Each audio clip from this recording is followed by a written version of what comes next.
Good morning guys. आज 3 October आहे. तर आज निफ्टीची एक्सपायरी होती. तर मॉर्निंगला आपण मार्केटला जर बघायला गेला तर मार्केट सकाळ सकाळी निफ्टी बघितला तर 200 पॉईंट गॅपडाऊन ओपन झालं.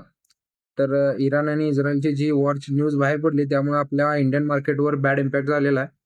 तर मॉर्निंगला आपल्याला एक सेटअप भेटलेला, त्या ठिकाणी आपण कॉल शॉर्ट केलेला. तर 25,450ची जी कॉल होती ती आपण शॉर्ट केल्यावर नियर अबाउट ₹203 ॲव्हरेज प्राइस होती माझी. 300 क्वांटिटी यामध्ये होत्या, तुम्ही बघू शकता. तर आता तिची एल-टी-पी प्राइस चालू आहे ₹30 किंवा ₹29 आता एल-टी-पी प्राइस चालू आहे.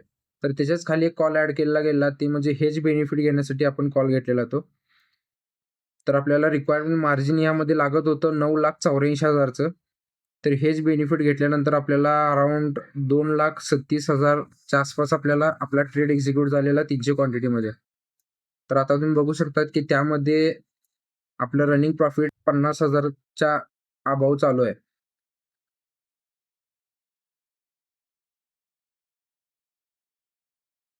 हे बघा, आता तिची करंट प्राइस चालू आहे ₹32. मॉर्निंगला आपण जो ट्रेड घेतलेला तो ₹203 ला आपण शॉर्ट केलेला. आता तिची करंट प्राइस चालू आहे ₹32 ते